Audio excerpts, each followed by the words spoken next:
Welcome to another edition of Fridays with Fred. My name is Fred Said.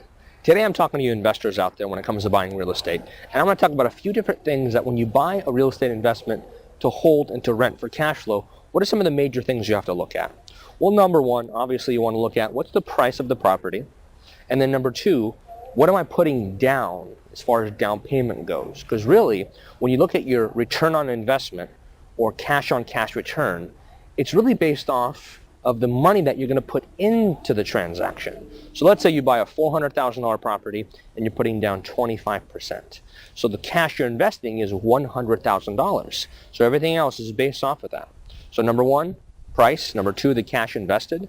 And then number three, what is that property going to rent for?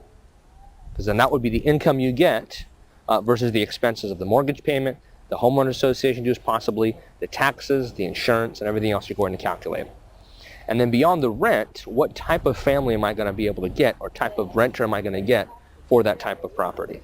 So when you buy a real estate property for investment, there are so many things that you have to look at. Ultimately, it comes down to the money that I'm going to invest, what's the return that I'm going to get on my money, how easily is that property going to be rented for, what type of tenant is going to rent that property, and how long would it take to find that tenant, and that's called vacancy. So there's so many things I'd love to talk to you about more in depth. If you have any questions about buying real estate for investment and for rental purposes, you can contact us 7 days a week at 949-272-0125. And to see all the properties for sale, for rent, and for investment on OC, go to www.bestocproperties.com and tune in next week for another amazing edition of Fridays with Fred. Why? Because that's what Fred said.